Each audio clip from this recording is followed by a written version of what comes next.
Hello and welcome to Oak Road Hatter, where I'm joined by Jamie Castle, who's back after a little while off the podcast, although we haven't really recorded that many recently because it's pretty tough to get motivated when you're watching Luton. How you doing, Jamie? Yeah, I think spot on. I was going to say it's my first one for a while, but I think it's only our second one for a while. So yeah, it's been pretty tough watching, and therefore it's been pretty tough to get up for recording. But it's not all because of that. I think we've all been pretty busy start of the year. So yeah, overall good. Luton wise, pretty shit. Yeah, I think that sums up the general consensus for everyone on the pod at basically all season. Yeah, unfortunately, Luton are still rubbish and still bottom. But we're not going to talk about we're going to try not to talk about how bad we've been. And we're going to look ahead to the visit of Portsmouth this weekend, 3 o'clock on Saturday. So at least we've got that. It's a Portsmouth side that were promoted in the last season. And they've basically they've basically gone through the season probably as you'd expect for a fairly decent newly promoted side, Jamie.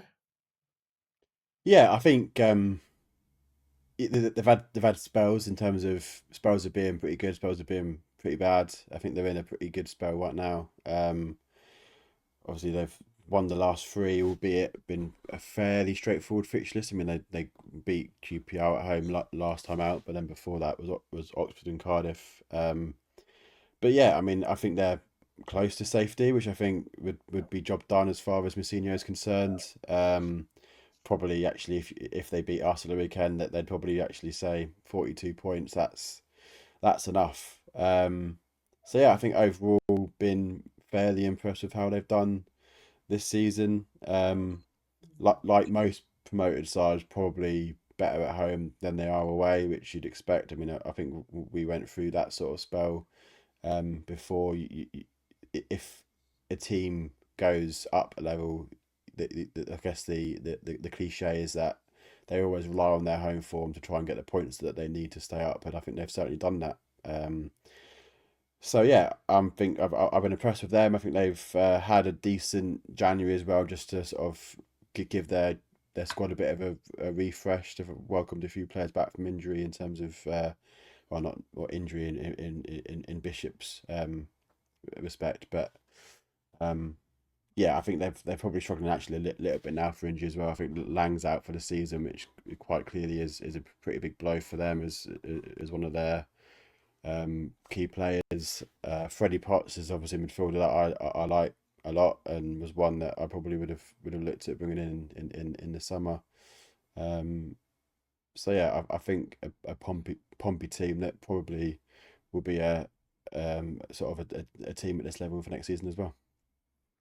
Yeah, you mentioned there that they've got the likes of Freddie Potts, Callum Lang. They're a real mixture of experience and pretty new faces to the championship. They've got the likes of Josh Murphy. I just had to check that it was Josh Murphy, not his twin brother, who's the one who's currently doing great things at Newcastle.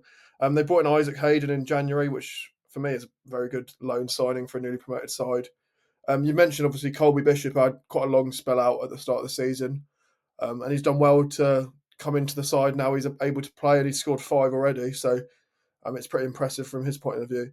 And yeah, you mentioned their recent form. Have won the last three, which is pretty much is a far cry from what we can look at from Luton's perspective. What we've not won since Derby at home on the 20th of December, and I read earlier today, and also didn't really need to read it because you can see it's quite clear. We've only had 3 points since the start of the year. Actually, well, since Boxing Day, we've only had picked up 3 points in total. So it's a Portsmouth side on the way on moving up the league, and a Luton side very much not moving from that bottom position. Yeah, and I guess it is exactly, or they're doing exactly what we're not, right? As I said, they've won the last three, but the last three have been fairly easy fixtures, two at home against sides that you'd hope to beat. Now, if you look at our sort of recent past, okay, what the last against Plymouth probably should have won but didn't, which is obviously 2 points drop. Sheffield United were the better team, but I think you can give allowances for the fact that they're a top side for this level and only losing at 1-0. But then before that, you've got Millwall at home, Preston at home, sort of both games where you've dropped points. Where actually, if you just suddenly win 2, 3, or all 4 of those home games, then you're safe.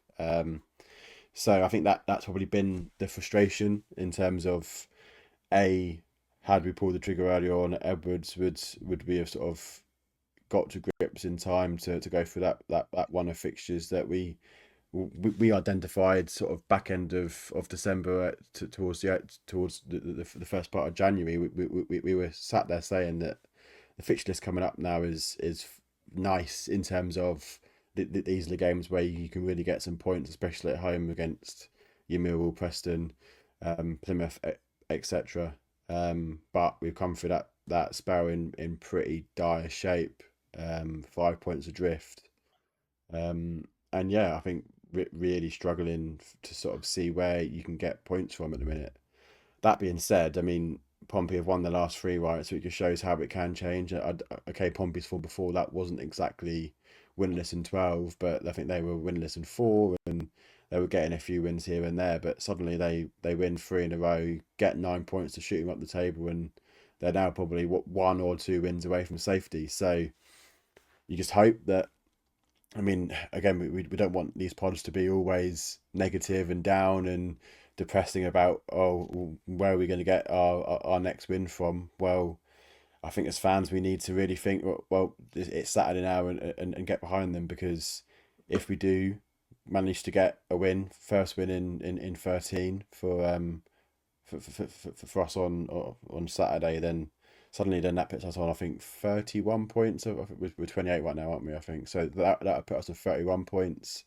And then after that, okay, you got Burnley away, but then you got Cardiff away, Borough at home, Hull away. So then suddenly, if you can then just get a bit of confidence going into that 1 or 3 games, then it shows how quickly it can change. I mean, I'm sat here right now, and I've got a high degree of confidence that we will go down this season. That's not just me being negative. I think that's just based on what I'm seeing on the pitch. Not because there's phases of play or that I just feel like we're just not good enough. I think we've shown throughout the whole season that we have phases of play where actually we can play some nice stuff, but I think the number one thing for me is just the bit of confidence, and all it takes is something to go against the players right now during the game, and they just completely just lose their heads, and not necessarily lose their heads in terms of bookings or discipline, but just lose their heads in terms of confidence in the game. I mean, I think at Watford at the weekend, for the first 5-10 minutes, we were fairly dominant, and okay, it's only 5-10 minutes, but then if you think about what happened, well,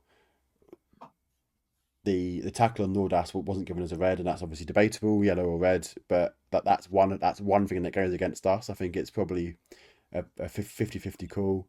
Then the penalty call, which again 50-50 call, goes against us. Then suddenly you're 1-0 down, and players are left thinking that you could have been a man up 0-0 and in the ascendancy, but suddenly you're on equal footing, and you're 1-0 down. So those sort of events are probably what impacts the players in that moment. And it was shown in terms of then conceding a second goal straight away after that as well. So yeah, I think we just need to really go into the game, and I think the players need to understand that actually, if you do get pegged back, or if you go 1-0 down, that isn't the end of the game. You can still switch on, focus, and go out and win the game, because the players are more than capable. Like, I don't buy into the commentary that we've got a squad full of donkeys. I think, yes, there's some players in there that probably shouldn't be at this level, or are really letting themselves down this season, but you got a rump of a squad that have either been in the Premier League, either with us or previously,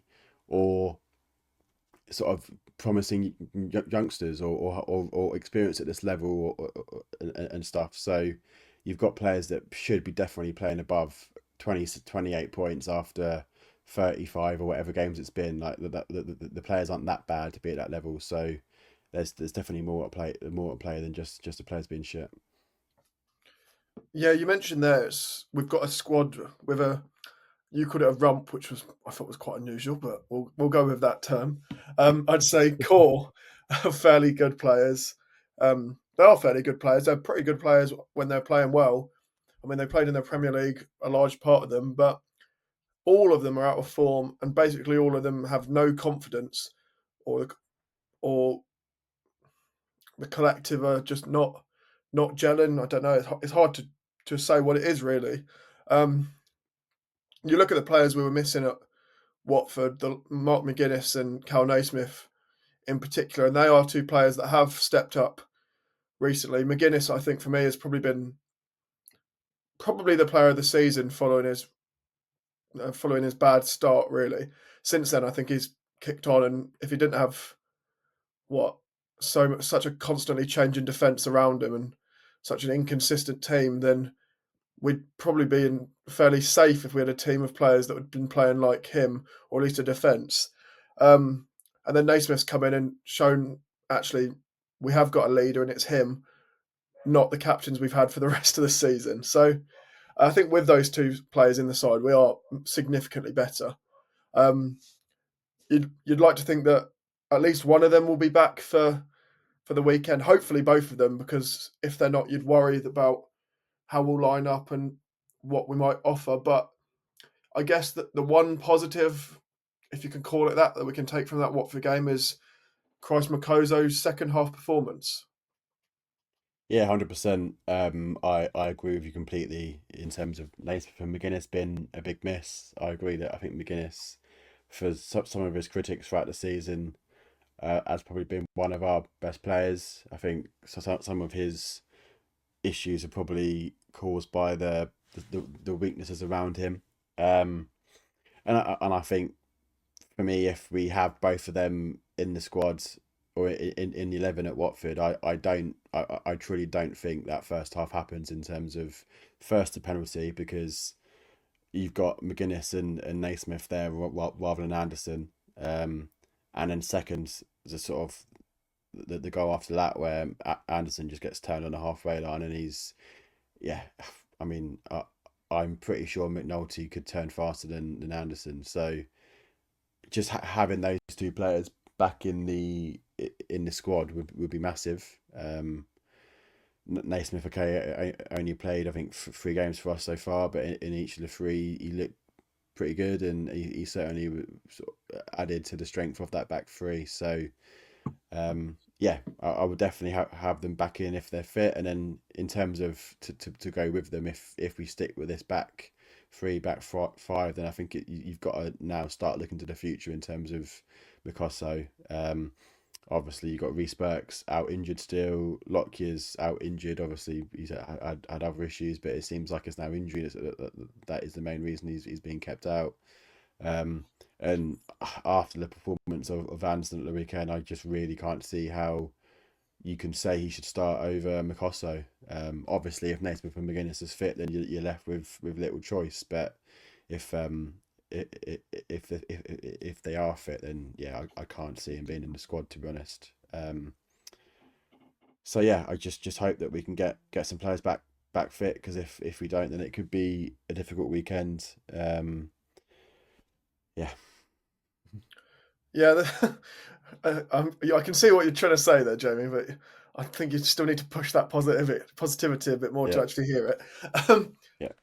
you talk about getting players back fit. A couple of players that we haven't seen in what seems like forever is Chong, first of all, who I can't remember when he last played actually, but he's someone that you'd think would actually fit into this Bloomfield system on that left. Would he? I mean, it depends. In a 4-2-3-1, I completely see him fitting into the system. It was a player that I was excited to see under the Bloomfield 4-2-3-1. But now we've seemingly switched to this back three, and we've done it for what, 3 games now. Yeah, I don't think he fits in on the left, because that's Alfie Doughty. He's got that locked down pretty well.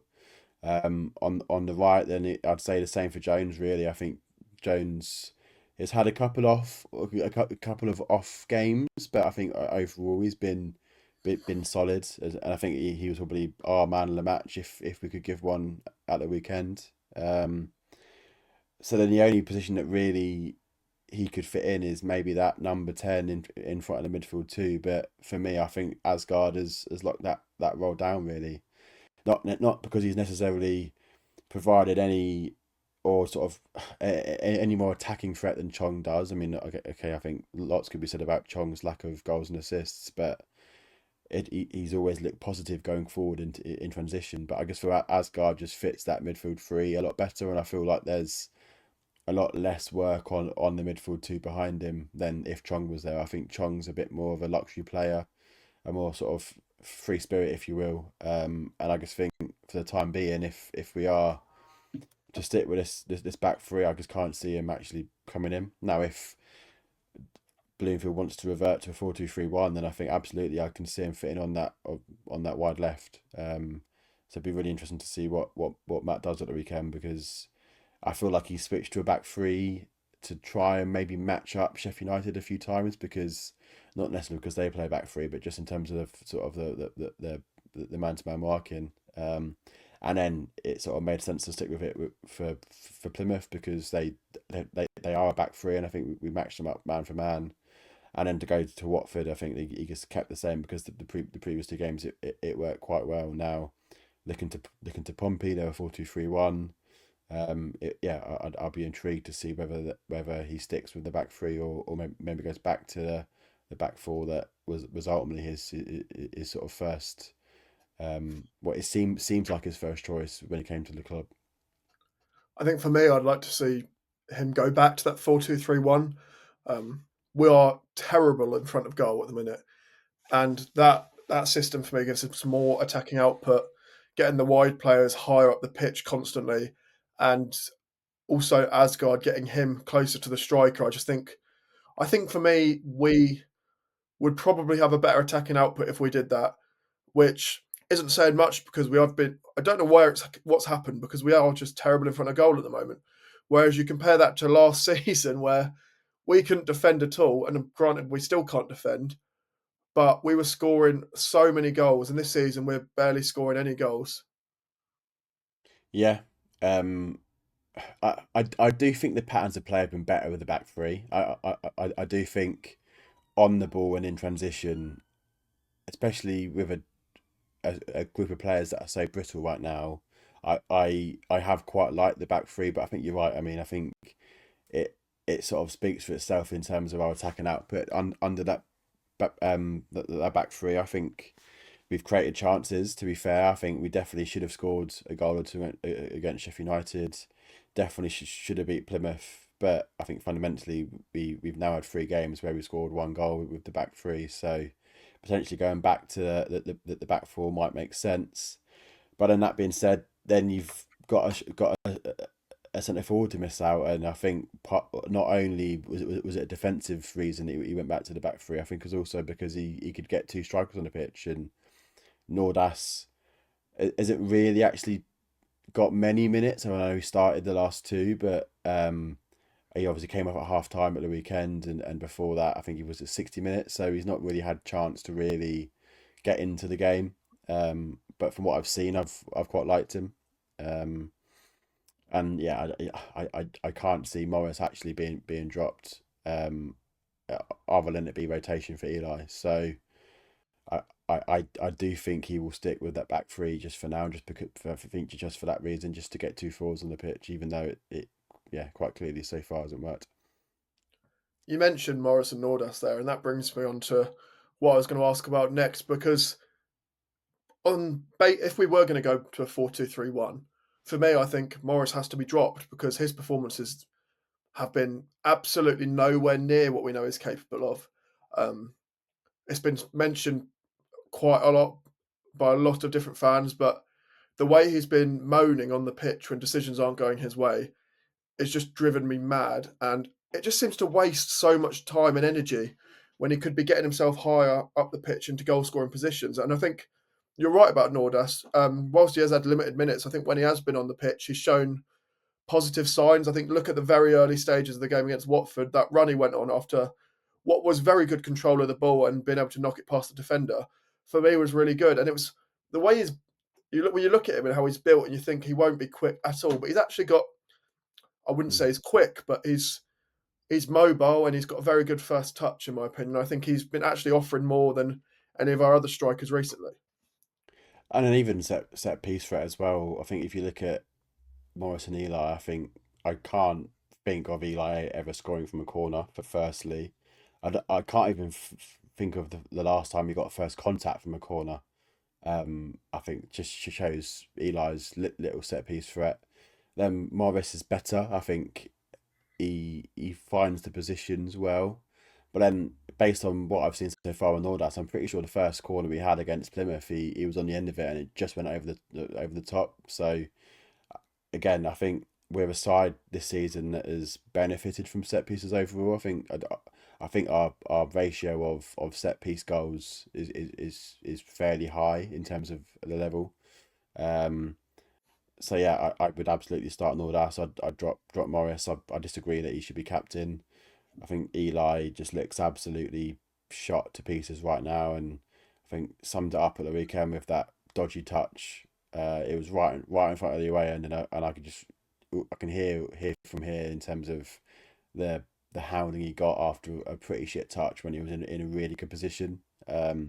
He just looks like a player that's just a shadow of himself, and it's a shame because I really did like Eli. In that championship season last time out, what he gave us. Okay, he didn't give us the goals that Morris had in terms of sort of output. Okay, obviously penalties as well, but I guess in terms of the phases of play, he was just such a handful, and he's just showing nothing of that at all this season. So probably one that we let go of in the summer, whether it's on a free, whether it's for a small fee. But yeah, I think you just have to, regardless of this season how it goes now, I'd prioritise the future, and that means Nordas starting, that means Asgard starting, that means Mikoso starting, because as much as you don't want to look ahead to League One, I think that probably for me now is the way we get out of this is to try and find something new that we haven't done before, and that's sticking with these lads that are, I guess, providing some promise. It's hugely frustrating when you look at how he's been this season, because obviously he scored 10 goals last season, and I'm sure I read somewhere that his output, or in terms of his efficiency in front of goal was some of the best in the Premier League last season, because he wasn't getting that many chances, but the ones he was getting, he was putting away, and most of his chances came within that 6 yard area, which is why he's managed to score double digits. And even in that promotion season, he got 10 goals, that's including two in the FA Cup. And the season before that, he was instrumental in the Championship, getting 17. So he has been a very, very good player at times since he came to the club. But yeah, you mentioned his confidence, and he's probably the player at the club that's most in need of confidence and is lacking it the most. Um, and you mentioned letting him go at the end of the season. Well, had we let him go in the summer gone, we'd probably have got a very good fee for him. But you can't really see many teams being in for him at this point, and if they are, it will not be a significant fee. But yeah, I think you're right. I think he is someone we need to look at moving on at this stage, because I think he's going to struggle to get the Luton fans back, um, from away ends and home ends, when he's on the pitch struggling to get into the game, or his first touch, which has been absolutely woeful at times, which is hugely annoying because, I mean, look at the playoff final, what he did with control of the ball to make that goal that we scored. It just seems to have disappeared completely. But I think staying at the club long for the next season probably isn't going to be the best thing for his career, because I think he's going to struggle to win back the Luton fans. Yeah, no, I agree. I think whatever league we're in next season, there needs to be a massive reset, and that means getting rid of the players that okay have served us well in the past, but seemingly now just I think need to be moved on. I think Amari Bell was in that court as well.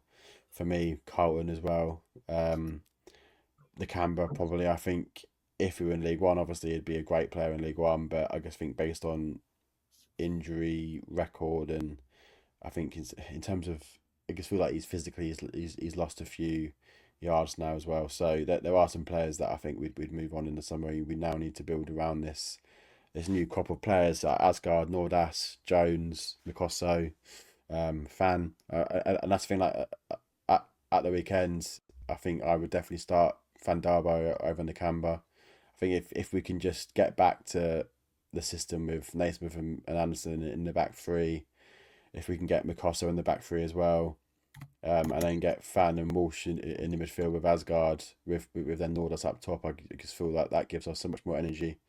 So yeah, I would definitely start looking to the future and whether that's League One or Championship in next season, to start using these new players. I wanted to talk about Royal Walters because he's probably been the biggest frustration aside from maybe Eli this season, because we got him in from Arsenal and it seemed like a shrewd deal because Arsenal fans were really disappointed that he'd left, and he started the season pretty well when we were. I mean, we didn't start the season well as a side, but we were steadily picking up points at home.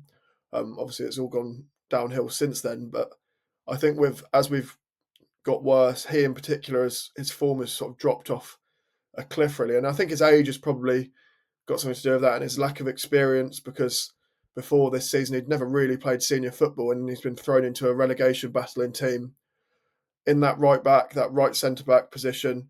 And recently, I think he's probably been, aside from Anderson against Watford, he's probably been our worst defender because he looks way out of his depth at the moment. Yeah, it's just a shame.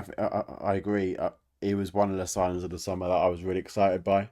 Um, you just felt that we needed to replace Osho, and I felt with Walters that was someone that I think we done it. But yeah, in terms of his I think defensively, just in the air, he struggled. I think he's only won around half of his aerial duels, which I mean, he's not the biggest, obviously, but you're a defender, and that's your bread and butter. So yeah, I think defensively he struggled, and he, he's a player that I can't quite pinpoint right now in terms of, is he a centre back in a three? He obviously is certainly not. He's certainly not one in the two, but in a three on the right, is that his best position? Is he a right back in a four, or is he a wing back in a five? I honestly right now don't know. Um, he's hard to pinpoint, and I would actually love to hear from him where he sees himself as being, I guess, more comfortable, sort of is his strongest. But yeah, I would like to think that he's only 20. Clearly, Arsenal saw something in him. Like there must be something in him that suggests he's got the potential to be a really good player. And actually, I'm pretty sure if we went down and we wanted to get rid of him, there's probably going to be a bottom half championship team that would probably take the gamble, just because of his academy history, because of his age and profile. Okay, he's struggled to impress this season, but he's someone that if, let's say, Oxford stayed up, for example, if I was him, I'd gamble on Walters.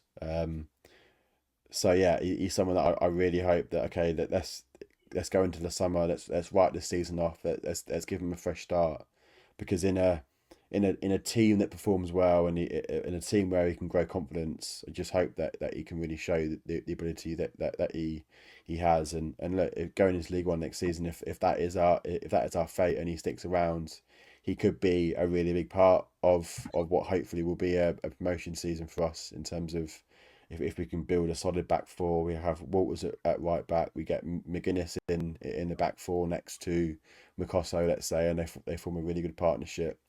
We'll probably lose Doughty, but if we can get like a proper left back replacement, and if those four can really start to form a strong base and a strong back four, then why not, in terms of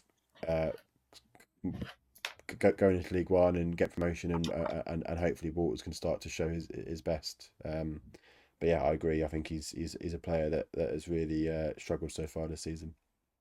Yeah, it's hugely frustrating, but I agree though. I think he is someone we need to look to keep hold of and develop as a player. Confidence is a massive thing, and I think he also needs some leadership around him. Um, his positioning at times, he's a bit too far off players, or he does the opposite and really commits to a player too high up the pitch and leaves a big space in behind. And I'm obviously not a Premier League or a Championship defender, but for me and most other people, we can see that where he's making those mistakes. But with maybe a leader alongside him, and not one who's not a captain who's playing up front, because for me it doesn't work. You can use Harry Kane as an example all you like, but I just don't think strikers work as captains. They can't see that much of what's going on behind them, and I think it should be a defender or at the very most a midfielder. With someone like that alongside him to actually direct him and help him develop, I think he could actually be a very useful player. I think probably in a right back in a four, maybe on the more defensive side of a right back. Let's just quickly mention someone who we've not seen recently, and it's frustrating because it looked like he was kicking on when he came into the side after injury, and it would help Walters if he was fit, and that's Hashi, because when he came back into the side after his time out of injury, it looked like he was actually like looking like a good player and a good signing in that right back position. But he, like so many other players, has been lost to injury again and again. I don't actually know what's up with him right now. Is he actually injured? No one's really commented like what's happened to Tashioka. Again, I think someone that has struggled overall. I think actually there's probably been some critics towards him that I think have at times been unfair. It's a bit like that goalkeeper role where you make a mistake in goal and you've probably let one in, and I think fans remember that, and the mistakes that Hashi has made have been fairly fatal mistakes, and I think that's amplified maybe his critics towards him. But I think generally, with the spells that he has come in, I think he's done all right. And I was just looking between Walters and Hashioka. Walters has only actually started 11 league games, and Hashi's only actually started 12 league games. Now I think that is a symptom actually of performances in terms of neither of them have really had chance to get into the squad, get 5, 6, 7 games on the spin together. Because no matter what team you're in, like it's quite easy to come in and have one game in 5, start one game in 5 and play well because the rest of the team are playing well. But if you're coming into a team that's struggling and you're only playing one game in 3, one game in 4, it's really hard to sort of build form and build consistency. So I think that's probably worth mentioning and worth flagging that both of these players are probably better than they've showed, but they've found it hard because of sort of the general lack of minutes and lack of consistency. So I'm not sure who we progress forward with next season, because you probably that one go, because I don't think you can go into next season again, whether we're League One or Championship. Can you go into next season with both of those players with question marks over them? I'm not sure. You probably bring someone else in as fresh energy, and then hope that the one that you stick with can sort of come back to the form that you hope that well, I guess the reason you signed them, right? The reason you signed both of these players, we've signed both of these players within the last 13 months, so quite clearly the scouting team has seen something in both of these. So just hope that the one that we keep and go forward with, it can sort of get back to the form that we hope they can show. We're going to take a quick break now, but when we get back, we'll be talking a bit more about the game against Portsmouth. We'll also be making some predictions.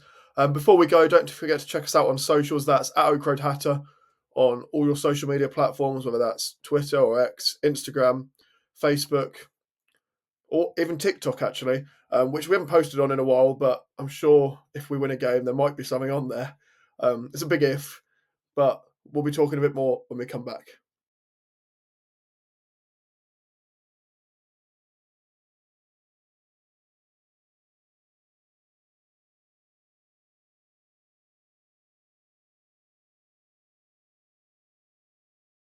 Welcome back to Oak Road Hatter, where I'm still joined by Jamie Castle. We're going to do some predictions now. We're going to start off with some team predictions. We've mentioned a lot in this episode about formations and options in different areas or lack of options, but Now we're both going to try and predict a starting 11. And Jamie, I'm going to let you go first.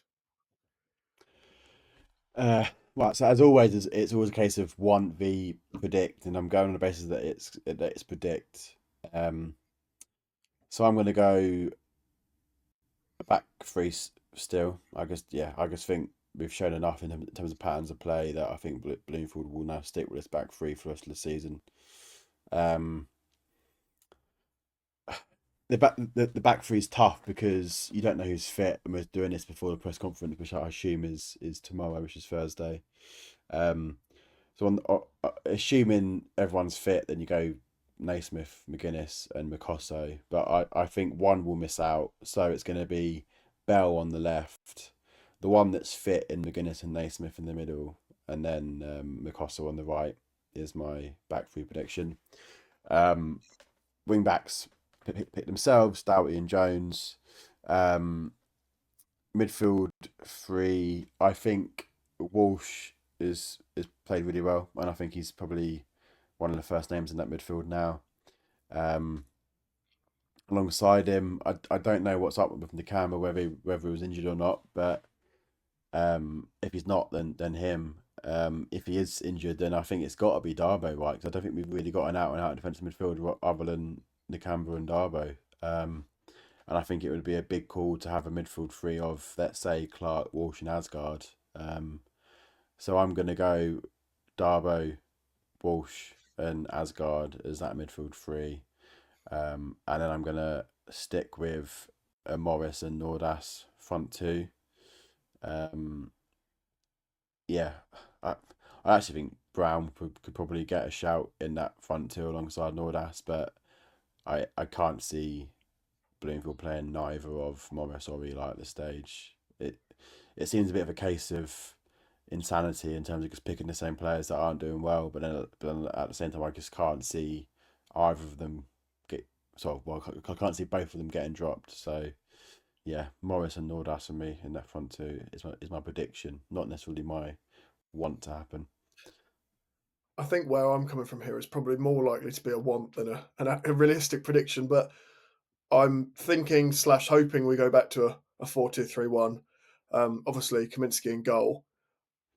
Right back, I'm going to have to pick Walters just because of availability recently, unless Hashi is back. But as you mentioned earlier, we don't know where he is. We don't know what's happened to him. He might turn up at some point, but yeah, he just seems to have disappeared. He wouldn't be the first Luton player to do that in the last couple of seasons as well, rather frustratingly. So when you go to centre back, I think the player that I hope more than anyone is back is McGuinness. I think he had so much to us in defence, and for me, he has to start if he's fit. Obviously, if Naismith's also fit, you'd start those two together. If not, Mikoso, I think, will start. I think he'll start if either of Naismith or McGuinness isn't fit. I think Mikoso has done enough in the last game to earn a starting position. So it'll either be McGuinness and Mikoso or Naismith and Mikoso, and then hopefully Alfie at left back, which does raise questions having Alfie at left back when you've got Walters who start a form at right back. But I guess I'm not really a gambling man, but I have been in this case. I agree on Walsh. I think he's probably been one of our better performers recently. He struggled in the Watford game, as did everyone else. I think he had a couple of moments where he looked pretty decent, where he won free kicks and things. He's also a best passing midfielder by quite a distance at this point. Yeah. And I think he needs to play to stretch the game. And I agree. I think Fane, it's weird, isn't it, that he's just been completely dropped from the side. I mean, I don't think he was playing particularly well, but no one was. But I also don't think he was playing bad enough to just disappear from the squad completely. So I would like to see him come back in. Whether or not he does is a different question. So it'll either be him or Nakamba, because I agree. I don't think Clark is likely to start, particularly given I think he was probably rushed back onto the bench in the last game. But yeah, we'll go with Fane and Walsh more hopeful than expectations with Asgard in front of them. Then Jones has to start on that right hand side, who was our only attacking outlet against Watford. And I think when he's allowed to get further forward and doesn't have as much defensive responsibility, he adds so much to the team. The left side is where well, it starts to raise questions because who do you play there? I'd quite like to see Nelson. He's not really been in the squad much recently, or not in the starting lineup. And I think when he has played at times this season, he has showed positive signs. If not, I guess he has to pick Brown, which he has his moments, but he also has his moments where he's nowhere near the pace of the game. So it's a difficult one, that left hand side, and I guess it probably adds to why Bloomfield's gone back to a back three with attacking wing backs. And up front, I don't want to see Morris starting. I don't want to see Eli starting. I think they've just been absolutely crap this season. I want to see Nordas starting up front. Whether or not that makes a big difference to our attacking outlet, I just think he's shown signs against Watford that if he gets the ball, he can do things with it, and he can do more than the other two have recently at all. So in terms of the personnel, it's not that different to what you said. It's just a different system with a bit more attacking output.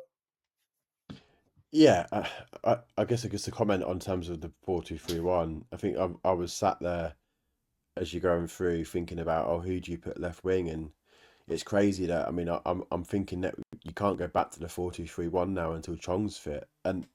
And for a January window that was focused on bringing on or bringing in wingers, I think that's pretty crazy, because you brought in Josh Bowler, but he's not going to get in on the right ahead of Jones, I don't think, unless you play Jones right back, but I doubt it. On the left, you could play Doughty, but I want him at left back, so maybe you do Bell left back and Doughty left wing, but then that's, again, not really inspiring. Obviously, you've got Ali we brought in, we've not seen loads of, but from what we've seen, it's just a bit of a Loire regen. And I love Loire, by the way, but I think he's not the man that we really need right now. So yeah, I agree with you. I think the 4-2-3-1 is the way forward, but I just can't see us going back to it until Chong's fit. So then you've got that attacking midfield three of Chong, Asgard, and Jones behind Nordas. But yeah, I'm intrigued to see whether it's the back four or the back three at the weekend. We're going to do some score predictions as well now, which, again, pretty hard to predict Luton scores without sounding particularly negative recently. But yeah, I think I'll start on this one. I think I'm going into this with just complete blind optimism, because I don't want to see us lose anymore, as does no other Luton fan. But I'm just going to go. I'm going to say we're going to win. I think we're going to win 1-0, and I think it is just complete blind optimism. Okay. It's tough because you can't see us scoring more than one goal, and you can't see us keeping a clean sheet. But then equally, I'm like, yeah, I agree with you. I'm going into the game, and I just can't see us being anything than just blind optimism. But I do think we'll win. That's my prediction. I think the tide has to turn. No matter how bad a team might be, a bad team can still get a win from somewhere. I think our games against Pompey have been fairly open games in recent past. Obviously, the 3-2-1 stands out. But yeah, I'm going to go on the side of I can't see us keeping a clean sheet, but in order to win, therefore, we're going to need to score more than one. So I'm going to go for a 2-1 Luton win. There we go. That's our score predictions. And I think that's probably everything from today's episode, because if we talk any more about Luton, I think people will either have stopped listening or will be straight in bed at this point. So from myself and from Jamie, that's everything. But we'd love to know your score predictions and your thoughts on anything we've discussed. So let us know in the comments or on social media. That's at ORH Hatter on any of your social media platforms, and let us know your thoughts about what we've discussed. But thank you very much for listening.